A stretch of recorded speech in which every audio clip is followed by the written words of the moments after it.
I'm Dylan Ali, also known as DJ Dylan The Gypsy.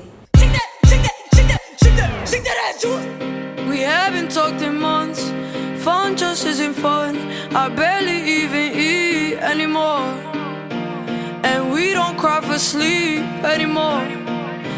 There's something I may try, this drink doesn't taste right. It wasn't like our drunk nights. What else is there to Dylan? I act. That's like my number one. It's what got me to New York. It's kind of also why I started DJing.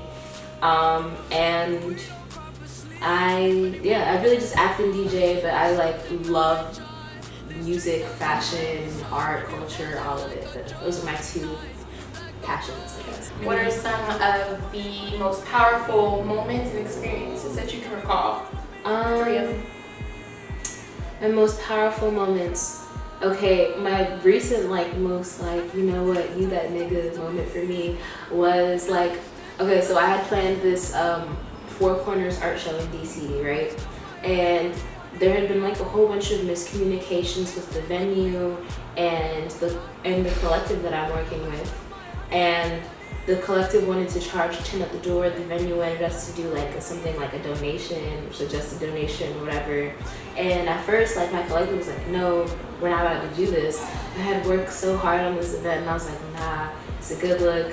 They're basically giving us the space. It doesn't make sense for us to not do it. So I just believed in myself, and I made it happen. And it was a great turnout. The energy was amazing. I was a zombie by the end of the night. Yeah. I was DJ for 8 hours, but it was worth it. I loved the turnout, and I love how home shows love. Because New York shows love, but there's no place like home. So take us into a typical event while you're DJing. What is the first thing you do to prepare yourself for a set? Something you may think is strange that something signature to you, when you're preparing for a set. It really all depends on the day that I'm having before my set, what led up to that moment. So if I got to my set really early, I usually 15-10 minutes beforehand, just center myself. Sometimes I'll pray, sometimes I'll get a drink, I'll smoke something just to mellow out and just get in my zone. I'm mentally prepared. But if I'm late, which is unfortunate sometimes, shit happens, yes. Then there's nothing I can do. I just go straight to the booth, pay my software, and just everything. What type of gigs do you normally book? Well, it really depends. I'm still an underground DJ technically, so I usually book around bar, club, but cool hip places, not completely random. Yes. But bars and clubs mainly, or the occasional rap show or art show. Honestly, I prefer DJing the super eclectic gigs over the trap shows sometimes, because I feel I can get away with so much. I love DJing trap shows just because the energy and the vibes and just the adrenaline running through my body along with the crowds, and there's this it's almost an improv exercise. I'm just exchanging energy with this group of people, and it's awesome. But I feel I get to dig deeper and pull out more rare gems when I'm DJing an art show, because niggas they don't want to hear Stevie Wonder or Michael Jackson or Dexter Wansel at a trap show. Yeah. So music, define music to you. Define music? Here's the thing, I'm super logical and literal and super abstract. So my abstract definition is, actually no, I'll go with a literal definition. Okay, so vibrations moving through space in harmony, creating an immediate sensation in the eardrums and allowing you to experience emotion. And my abstract definition would probably be sonic art, sonic emotion. Just anything that makes you feel, think, displays the human condition, but through sound waves. What is a memory that really has stuck with you that you can recall, something so tragic or something so exciting? The day I got into NYU, that was a very Are you going to amazing NYU? day. Yeah. Mention that a lot. Yeah. No, so I was originally waitlisted for NYU, and I know like it was my dream school like since I was like 12 or something. Because my 12th birthday, my grandparents brought me and all my homegirls to New York, and were talking about how they fell in love at NYU. So I was like, wow, and I got an acting program, and it's in New York, and I love it here. Like I need to go here. So I got waitlisted in like March, and then I got like an email probably like a month later saying that I got in and into the like acting program that I wanted to get into. So I was super geeked. I was like on a field trip with my theater department at my arts high school, and I got the email and I was like screaming, I was running around, I was so geeked. And yeah. How was your tour experience? It was amazing. So okay, that was like my second tour technically, but it was my first like large scale tour. The girl who I DJ for, Dawn Monique, she's a rapper. She was the opener for Santi Gold for the We Buy Golds tour. So we got to do the second half of it, and we got to travel from like Minnesota back to New York to DC, like Tennessee, like all these cool places. I ate a lot of chicken wings. Yeah. Like Tech Rider, Dawn loves chicken wings. So that's what I ate. That's And dope. a lot of honey. A lot of Henny. Favorite state or city you visited within that tour, and why? Okay.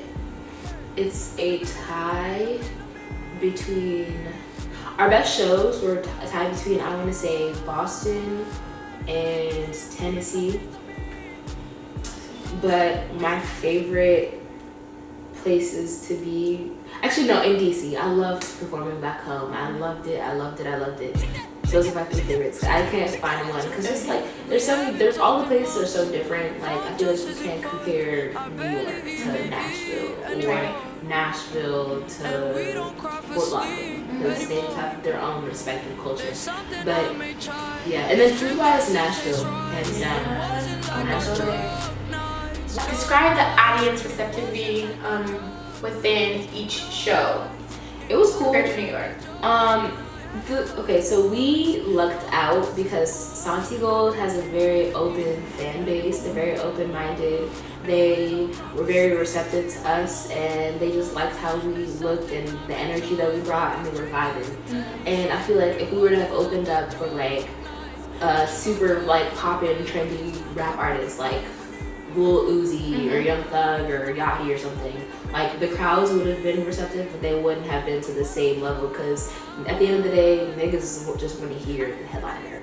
So they're not gonna want to. I feel like they do give openers a chance, but not to the same degree that Santi's fans did.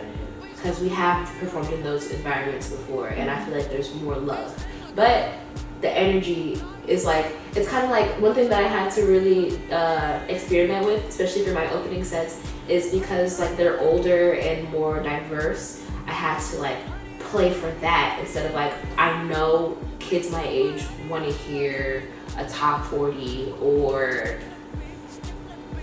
the new Migos and Easy song or something. So, but aside from that, I loved the crowd energy. They were very responsive. They both. That's good. That's good. What would be your advice or message to specifically young females who are looking to become a DJ? Don't be afraid to come off as a bitch when it comes to getting your money. Because I know I'm very passive and I'm super nice.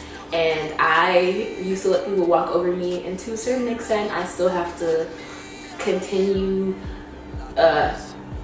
putting my big girl panties on and just getting my coin, because people try it. They really try it, and it's crazy to think that like just something as minute as gender could affect how people perceive you, your work. Yeah, but also don't take no personally. Not every set's gonna be your best, because I know in the beginning, like, and I still do beat myself up a lot. Don't beat yourself up when you don't have your best performance. Just make sure the next one is really like better, and that you're always growing and pushing yourself and staying true to what you believe in, but still being open to what's out there.